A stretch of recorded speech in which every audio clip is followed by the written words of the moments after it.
Finally ಕ್ಯಾಮ್ರಾದೆಲ್ಲ setting ಮಾಡ್ಕೊಂಡಿದ್ದಾಯ್ತು. ನಾನಿವಾಗ ಮತ್ತಿಕೆರೆಗೆ ಹೋಗ್ತಾ ಇದ್ದೀನಿ. ಏನಕ್ಕಂದ್ರೆ ಇಷ್ಟು ದಿವಸ ಕುತ್ಕೊಂಡು ಒಂದು ಅಟಾನಮಸ್ ಡ್ರೋನ್ ರೆಡಿ ಮಾಡಿದ್ನಲ್ಲ, ಅದರದ್ದು ಡೆಲಿವರಿ ಕೊಟ್ಬಿಟ್ಟು ಬರಾಕಂತ ಹೋಗ್ತಾ ಇದ್ದೀನಿ ಮತ್ತಿಕೆರೆಗೆ. ಈ ಅಟಾನಮಸ್ ಡ್ರೋನ್ ಐತಲ್ಲ, ಅದು ಏನು ಮಾಡುತ್ತೆ ಅನ್ನೋದು ನಿಮ್ಗೊಂದು ಶಾರ್ಟಾಗಿ ಎಕ್ಸ್ಪ್ಲೈನ್ ಮಾಡ್ತೀನಿ, ಕೇಳಿಸ್ಕೊಳ್ಳಿ. ಆಮೇಲೆ ನಮ್ಮ ರೆಗ್ಯುಲರ್ ಜಿಯೋ ಪಾಲಿಟಿಕ್ಸಿಗೆ ಬಂದ್ಬಿಡೋಣ, ಏನಂತೀರಾ? ನಿನ್ನೆ ನಾನೊಂದು ಜಿಯೋ ಪಾಲಿಟಿಕ್ಸ್ದು ವಿಡಿಯೋ ರೆಕಾರ್ಡ್ ಮಾಡಿದೆ. ಅದಾದ್ಮೇಲೆ ನಾನು ಆಫೀಸಿಂದ ಮನೆಗೆ ಹೋಗೋ ಅಷ್ಟೊತ್ತಿಗೆ ಬೆಳಗ್ಗೆ 6 ಗಂಟೆ ಆಗಿತ್ತು. ಹೋಗ್ಬೇಕಾದ್ರೆ ನಾನು ಮೂರು ವಿಡಿಯೋ ರೆಕಾರ್ಡ್ ಮಾಡಿದ್ದೀನಿ. 3 ವಿಡಿಯೋದಲ್ಲಿ ಒಂದು ವಿಡಿಯೋದಲ್ಲೂ ಏನೋ ಒಂದು ಬಾಧೆ ಬಂದ್ಬಿಡಿತ್ತು. ಸೊ ಹಾಗಾಗಿ ಇವಾಗ ಮತ್ತೆ ದ ಕಂಟಿನ್ಯೂಯೇಷನ್ ಆಫ್ G7 ಮಾಡ್ತಾ ಇದ್ದೀನಿ. ಸೊ ಈ ಅಟಾನಮಸ್ ಡ್ರೋನ್ ಏನಿದೆಯಲ್ವಾ, ಇದು GPS denied autonomous drone.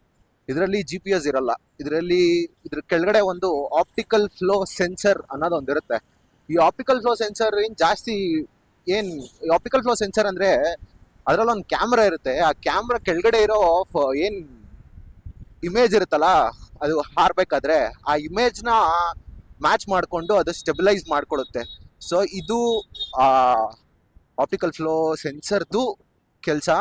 So ಈ ಸೆನ್ಸರ್ ಇಟ್ಕೊಂಡು ನಾವು GPS ಇಲ್ದಿರ ಅದರದ್ದು ಪೊಸಿಷನ್ನ ಎಸ್ಟಿಮೇಟ್ ಮಾಡ್ತೀವಿ.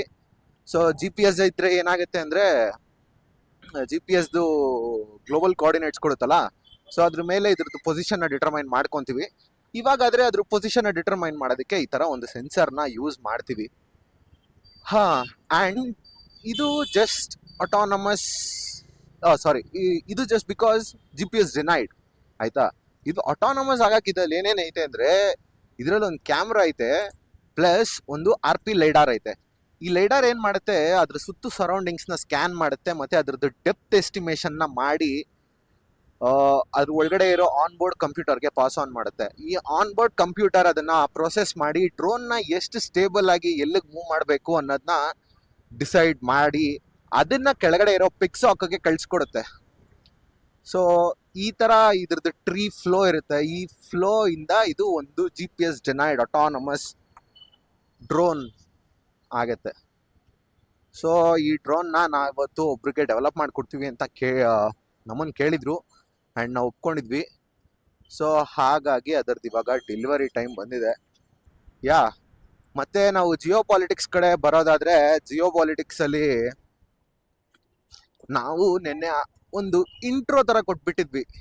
ಏನದು G7 ಸಮ್ಮಿಟಲ್ಲಿ ಏನಾಯಿತು, ಸ್ಟಾರ್ಟಿಂಗಲ್ಲಿ ಅಷ್ಟು ಕೋಲ್ಡಾಗಿ ಸ್ಟಾರ್ಟ್ ಆಗಿದ್ದು ಮೀಟ್, ಆಮೇಲೆ ಹಿಂಗೆ ಚೇರ್ಫುಲ್ ಆಗಿ ಸರಿ ಹೋಯ್ತು ಅನ್ನೋದೆಲ್ಲ ನಾನು ನಿಮಗೆ ಒಂದು ಇಂಟ್ರೋ ಥರ ಎಕ್ಸ್ಪ್ಲೈನ್ ಮಾಡಿದ್ನಲ್ಲ. ಇವಾಗ ಏನಾಯ್ತು ಆ್ಯಕ್ಚುಯಲ್ G7 ಸಮ್ಮಿಟಲ್ಲಿ ಅನ್ನೋದನ್ನ ನಾನು ನಿಮ್ಗೆ ಎಕ್ಸ್ಪ್ಲೈನ್ ಮಾಡ್ತೀನಿ.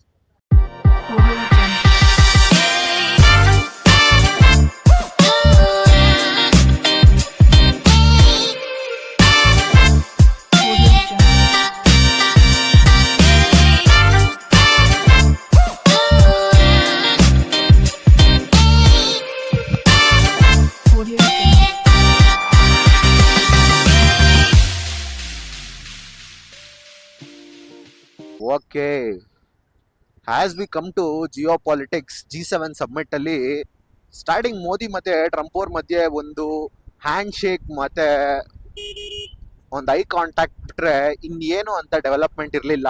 ಆ್ಯಂಡ್ ಸ್ಟಾರ್ಟಿಂಗ್ ಫೋಟೋದಲ್ಲಿ ಅವರಿಬ್ರು ಜೊತೆ ಕೂಡ ನಿಂತ್ಕೊಂಡಿರ್ಲಿಲ್ಲ. ಸೊ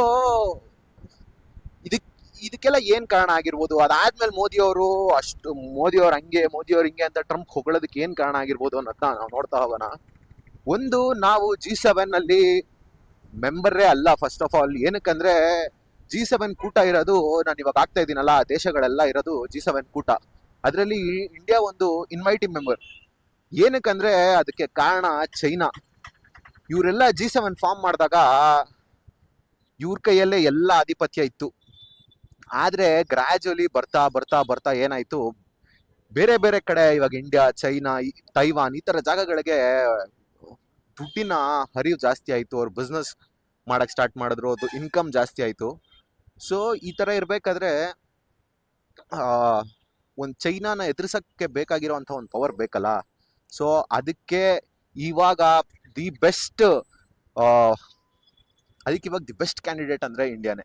ಏನಕ್ಕಂದ್ರೆ ಇಂಡಿಯಾ ಹತ್ರ ಇರೋ ಲ್ಯಾಂಡ್, ಇಂಡಿಯಾ ಹತ್ರ ಇರೋ ಮನಿ ಪವರ್, ಇಂಡಿಯಾ ಬೆಳೀತಾ ಇರೋ ವೇಗ, ಮತ್ತೆ ಇನ್ನೂ ಅದಕ್ಕಿಂತ ಇಂಪಾರ್ಟೆಂಟ್ ಆಗಿ ಇಂಡಿಯಾ ಹತ್ರ ಇರೋ ಮಿಲಿಟರಿ ಪವರ್.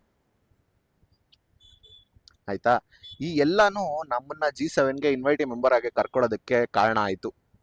ಸೊ ಇನ್ನು ಈ G7 ಅಲ್ಲಿ ಏನಕ್ಕೆ ಅಷ್ಟೊಂದು ಮ್ಯಾಟರ್ ಆಗುತ್ತೆ ಅಂತ ಅಂದ್ರೆ, ಈ ತರ ಇಂಟರ್ನ್ಯಾಷನಲ್ ಮೀಟ್ ಅಲ್ಲಿ ಆಪ್ಟಿಕ್ಸ್ ಏನಕ್ಕೆ ಅಷ್ಟೊಂದು ಮ್ಯಾಟರ್ ಆಗುತ್ತೆ ಅಂತ ಅಂದ್ರೆ, ನೀವು ಇದಕ್ಕಿಂತ ಮುಂಚೆ ಟ್ರಂಪ್ ಮತ್ತೆ ಮೋದಿ ಅವ್ರು ಮೀಟ್ ಆಗಿರೋ ಸಂದರ್ಭಗಳನ್ನ ನೋಡಿರ್ಬೋದು. ಅದ್ರಲ್ಲೆಲ್ಲ ಅವ್ರು ತುಂಬಾ ಕ್ಲೋಸ್ ಆಗಿ ಹಗ್ ಮಾಡಿ, ಶೇಕ್ ಹ್ಯಾಂಡ್, ತುಂಬಾ ಲಾಂಗ್ ಶೇಕ್ ಹ್ಯಾಂಡ್ ಮಾಡಿ ಅಲ್ಲೇ ನಿಂತ್ಕೊಂಡು ಅವ್ರ ಕಷ್ಟ ಸುಖ ಮಾತಾಡ್ಕೊಂತ ಇರ್ತಾರೆ.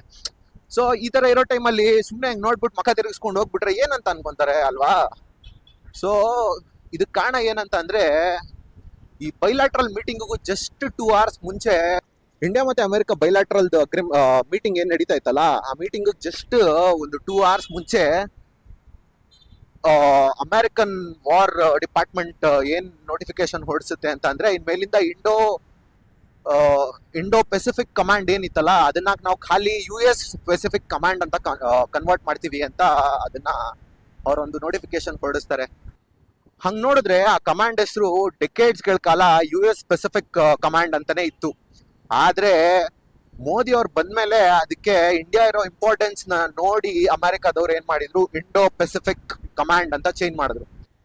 ಅದ್ರದ್ದು ಹೆಸರು ಚೇಂಜ್ ಮಾಡ್ತಾರೆ, ಏನಂತ, US ಪೆಸಿಫಿಕ್ ಕಮಾಂಡ್ ಅಂತ.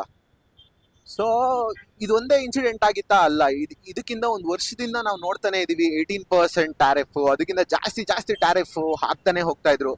ಬಟ್ ಒಂದು ರೀಸನ್, ಇವಾಗ ಅವ್ರ ಹೈಕೋರ್ಟ್ ಸ್ಟೇ ತಗೊಂಡ್ ಬಂದ್ಮೇಲಿಂದ ಅವರು 10% ಟ್ಯಾರಿಫ್ಗೆ ಸ್ಟಾಗ್ನೆಂಟ್ ಮಾಡಿದ್ದಾರೆ. ಆಯ್ತಾ.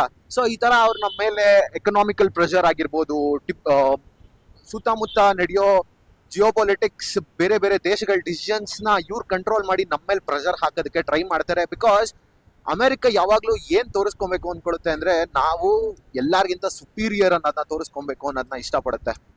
ಸೊ ಹಾಗಾಗಿ ಈ ತರ ಗಿಮಿಕ್ಸ್, ಸ್ಟ್ರಾಟಜೀಸ್ ಮಾಡ್ತಾನೆ ಇರುತ್ತೆ ಅಮೆರಿಕ.